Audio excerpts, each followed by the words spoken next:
Even the entire Arab nation that is absolutely right behind him as a figurehead. That he's quite possibly the most famous Egyptian in the world right now.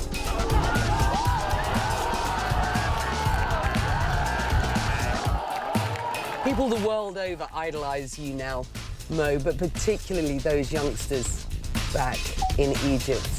And you take that responsibility seriously, right? I know you are hugely enthusiastic about being part of the anti-drug initiative, for example. Tell me about that.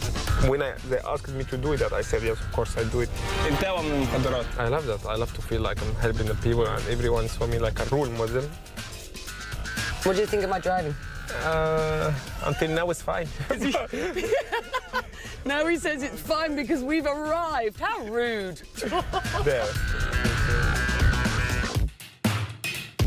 What's your favourite Egyptian food? Kosher. Really? Yeah. So tell our viewers what that is. I love it. It's pasta with rice, with sauce, with spices. It's mixed, but it's complicated. But for me, the best. First thing, I eat it in the car. I have a hoodie in From my the head. airport? From the airport. I told my Stop friend it. I told my friend to bring me one, then I ate it in the car straight away. So he brings you that to the airport. You put your hoodie up because obviously otherwise you're going to get mobbed, right? No, but I jump in the car. Then I start eating in the car with the hoodie. So. Do you miss home? Yes, I miss home, but you know, I live in Europe for 7 years. But I go there, you know, with the national team. I go there with when I have a break. I go to my village. Yeah, I miss there, but you know, I'm happy because I go like every 2 months or every month there with the national team. And you stay with family when you go home? Always, even the family comes to me here, so yeah. Talking of home, I've got a message for you from Hamdi Noor tonight. Your first coach. Yes. See if that plays. يا كابتن محمد انت يا ابني اسعدتني واسعدت مصر كلها وباذن الله تسعد مصر اكتر واكتر وتسعد اهلك وتسعد محبينك العالم كله بيحبك لانك تستاهل كل خير شكرا. How do you react to that? I miss him a lot. Tell me about him. I have emotions when I see him. He's like my second father. I remember when I was 14, I used to wake up like 6 in the morning every day to train with him alone for the skills, shooting, that stuff. I have to thank him for everything he has done with me, and I can't forget him. And I'm sure when I go to Egypt next time, I will see him. Like millions of his countrymen, Hamdi was glued to his television when Salah calmly slotted a last-minute penalty against Congo. The goal sent Egypt through to their first World Cup final since 1990, cementing Salah's standing as a national hero and sending the streets of Cairo into rapture.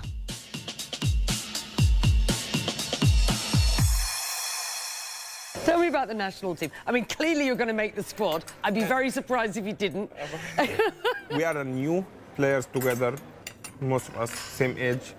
We play together in national team under 21 and under 17. Right. So remind us who's in your group. Yes, we have Uruguay and Russia and Saudi Arabia. Right. So the Saudis play the Russians in the first game on the opening night, and then you play Uruguay. So can you qualify? If you ask me, in my opinion, I will not say we can. I say we qualify. We already qualify. Yeah, we will qualify. Of course, you have a difficult group, but we go with the confidence. I'm sure we're going to qualify.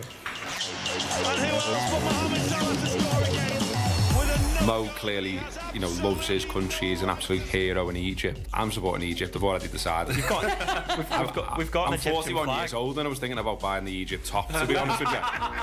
This isn't your first Premiership club, of course. You're at Chelsea as well, and then out on loan to Fiorentina and Roma. What happened at Chelsea? Are you disappointed? That it didn't work out. So I feel like it's not. I didn't have my chance here, so I must leave. I must leave. It's in my mind. I don't want to be like someone sitting in the bench and waiting to be like number 4 or 5 or play 2 minutes and he's still in the big club. It doesn't work. I went to Fiorentina, then after I went to Rome. I had 2 seasons and a half there in both clubs. I did very good there. And when I had a chance to come back, I say, yeah, it's a time to come back to England. So you've got Ronaldo and Messi playing in the Spanish League. You've got Mo Salah playing in the English Premier League. Lots of comparisons being made between the 3 of you now. Many people saying you are number 3, maybe number 2, or even number 1. What are you, Mo? What do you consider yourself?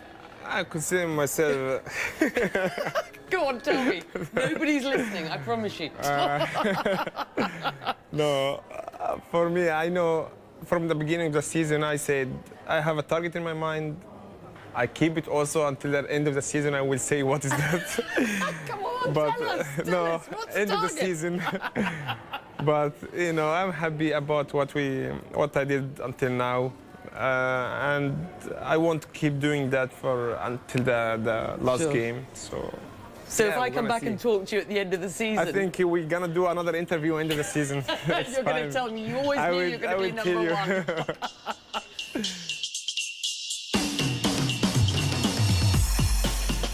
I left Mo at a suit fitting ahead of English football's annual Player of the Season bash. Mo, you've won a lot of awards in your life. How important is this one? This one? Yeah. This is a special one, honestly. Yeah, special.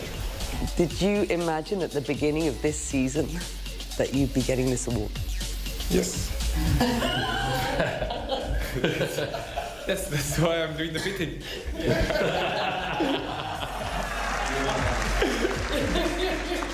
And the winner, Player of the Year 2018, is Mohamed Salah of Liverpool and Egypt. A fitting finale to what has been an extraordinary year. Mo Salah has become a superstar, carrying the hopes of Egypt, a role model as the world's most famous Arab sporting son, and the Egyptian king of Liverpool. And from what I've seen, he wears all his crowns with ease.